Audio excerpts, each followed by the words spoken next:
너 커서 뭐 될래? 크면 뭐 하니?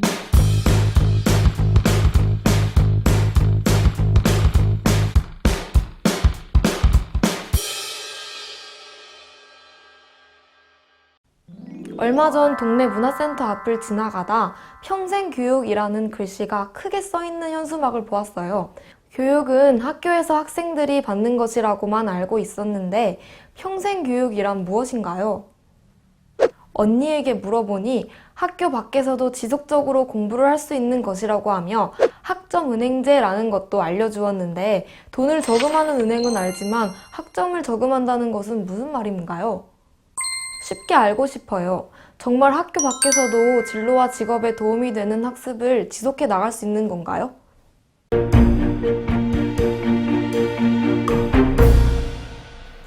안녕하세요, 여러분. 평생 교육이란 개념에 대해 알고 있다니 정말 똑똑한 학생이군요. 학교 교실 속에서 공부하는 모습에 익숙한 여러분들에게 평생 교육이란 단어가 낯설게 느껴질지 모르겠어요. 하지만 여러분이 살아갈 미래 사회는 태어나서부터 죽는 순간까지 전 생애 동안 배움을 지속해 나가야 하는 평생 교육 사회입니다. 평생 교육을 통해 변화하는 학습의 모습에 대해 얘기해 볼까요? 사실 평생 교육이란 말이 처음 나온 시기는 지금으로부터 아주 오래전으로 거슬러 올라갑니다. 프랑스의 교육가인 폴 랑그랑은 1965년 유네스코에서 지속적인 교육이 필요함을 밝히며 평생 교육의 중요성에 대해 언급했어요. 그 후 학교 교육만으로는 모든 사람들에게 교육 기회를 고르게 제공할 수 없고 기존의 학교 교육만으로는 교육이 충분하게 이루어질 수 없다는 생각과 더불어 평생 교육이란 용어가 많은 사람들에게 알려지게 됩니다. 여러분이 주역으로 살아갈 미래 사회는 빠른 속도로 기술이 변화하고 그에 따라 다양한 직업군이 새로 생겨나기도 하고 아예 없어지기도 할 것입니다.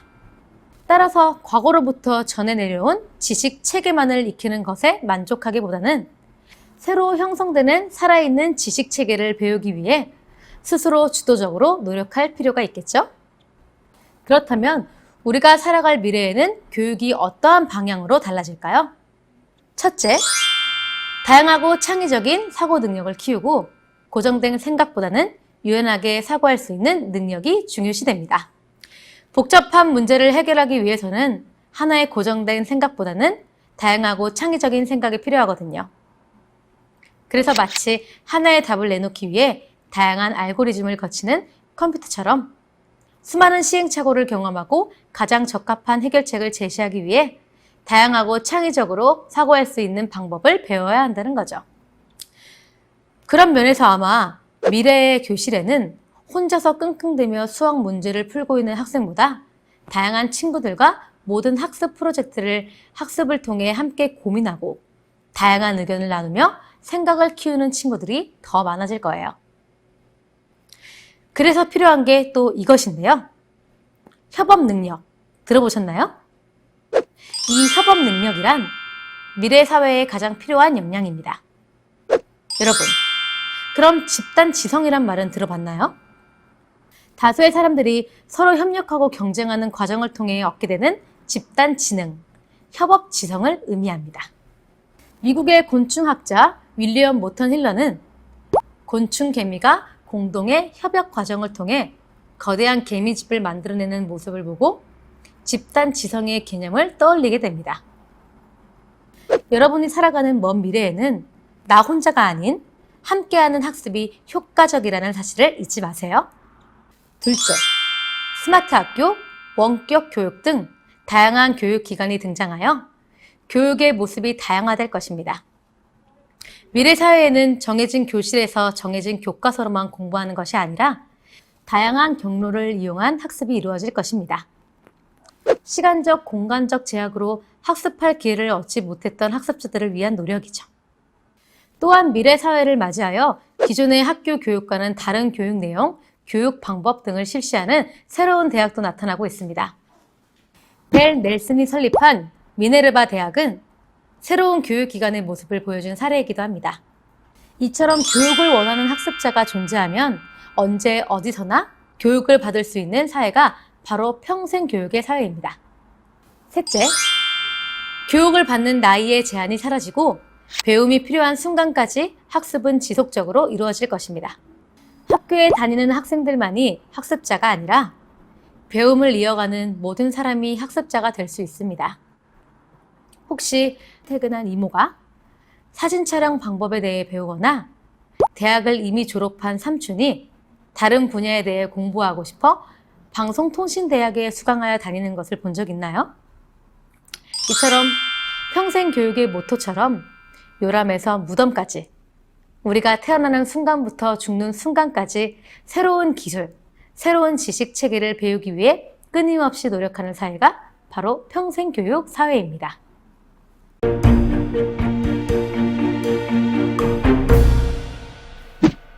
평생교육은 인간의 삶의 질을 향상하고 행복한 삶을 영위할 수 있도록 배움의 기회를 확대하는 것을 목표로 합니다. 여러분은 학교를 졸업한 후에도 자신에게 필요한 교육 과정을 직접 설계하고 계획하여 평생 학습자로서 살아가야 합니다. 그렇다면 학교 밖에서 학습을 지속해 나갈 수 있는 교육기관은 어떠한 것들이 있는지 알아볼까요? 몇 가지로 나눠보겠습니다. 첫째, 기존의 학교를 활용한 학교 중심의 평생교육 형태입니다.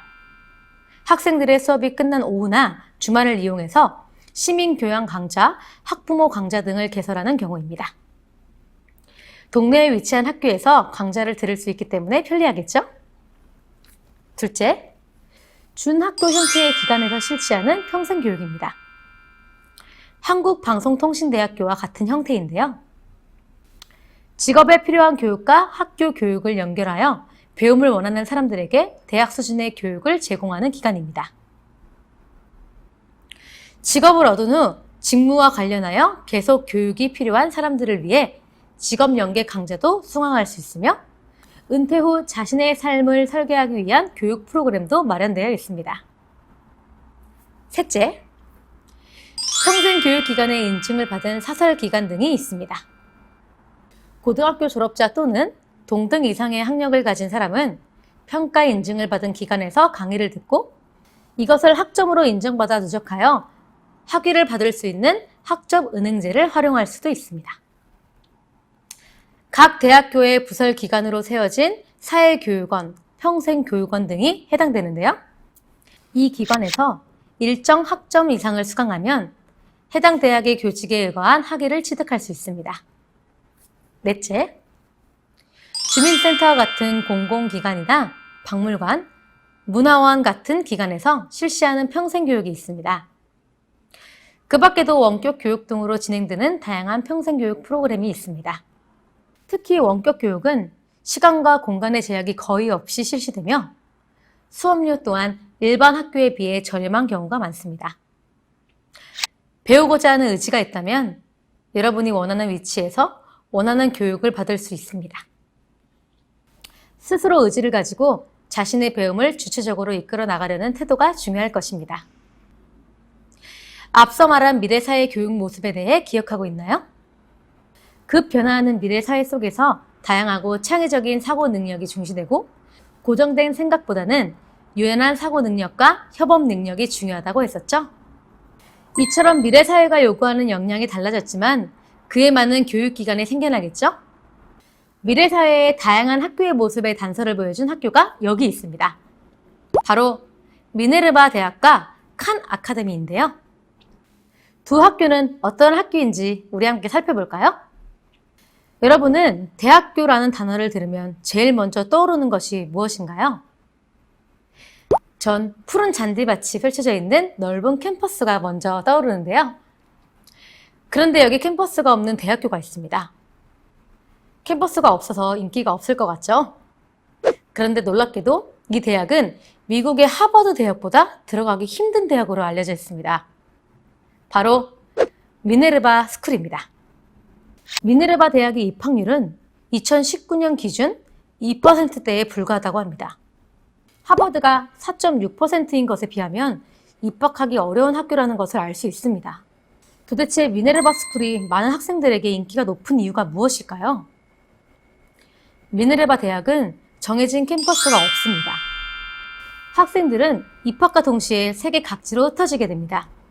영국 런던, 독일 베를린, 대만 타이안, 대한민국 서울 등 세계 7개 도시에 흩어져 있는 학생들은 인터넷 화상 시스템을 통해 교수와 만나 소통하며 토론식 수업에 참여합니다.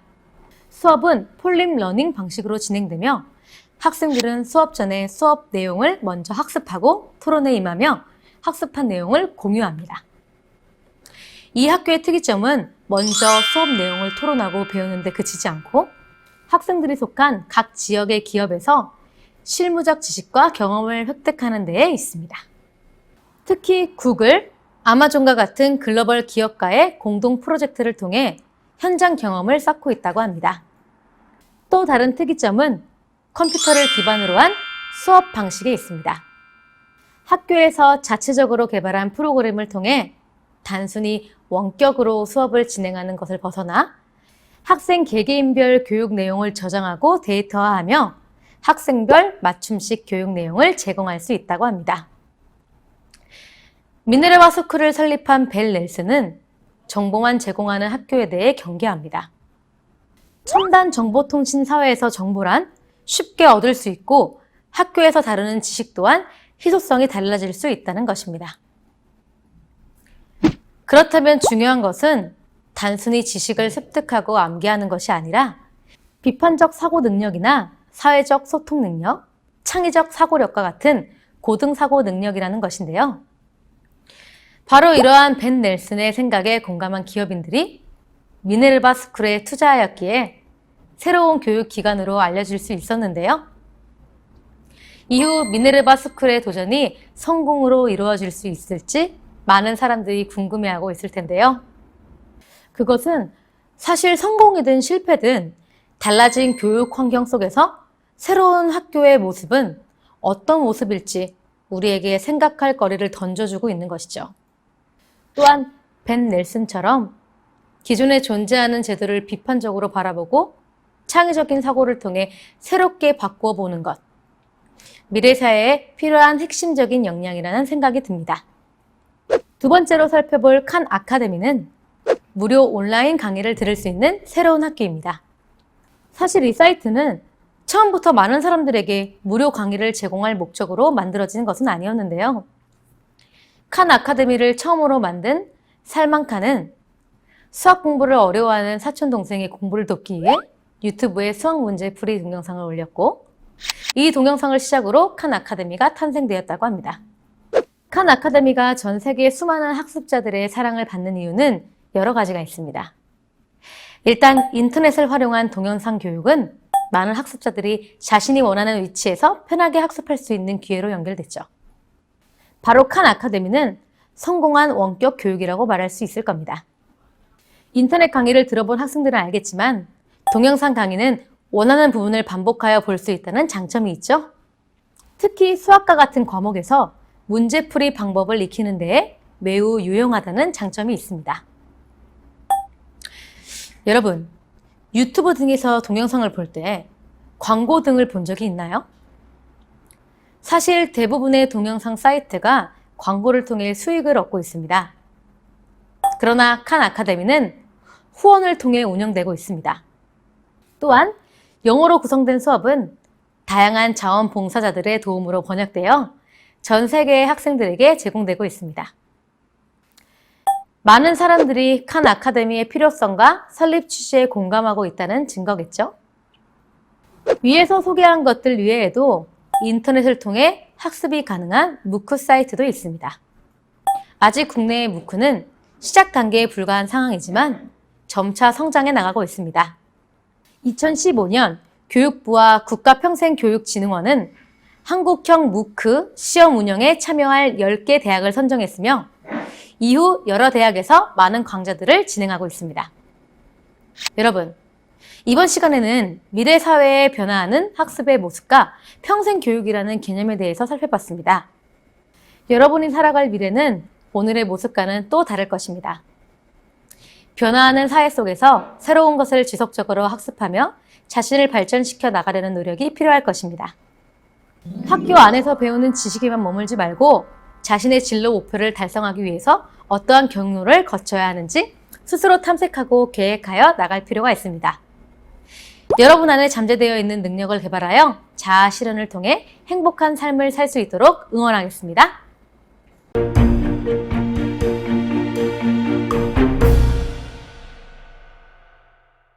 평생교육이라는 단어를 들으면 지금 하는 공부도 지겨운데 이 공부를 평생 하라고? 라는 생각을 할지도 모르겠습니다. 평생교육의 뜻은 학교에서 하는 공부만을 이야기하는 것이 아닙니다. 여러분들이 다니는 학교에서 받는 교육을 제외한 모든 교육을 뜻합니다. 대학을 진학하지 않고 고등학교만 졸업한 학생이 평소에 관심 있던 요리 실력을 살려 작은 식당 하나를 창업해서 사회에 진출하고 싶다면 식당 창업에 필요한 자격증을 취득해야 합니다. 한 직장에서 정년까지 근무하고 정년퇴직을 한 직장인들도 60이 넘은 나이에 또 다른 직업을 선택하여 사회생활을 계속할 수도 있는데요. 이런 경우도 자격증을 취득하거나 또 다른 분야에 대한 공부를 해야 하기도 합니다. 그래서 평생교육이라는 뜻은 평생을 공부를 한다는 것이 아니라 평생을 살면서 내가 필요한 시기에 내가 필요한 공부를 할 수 있는 방법입니다.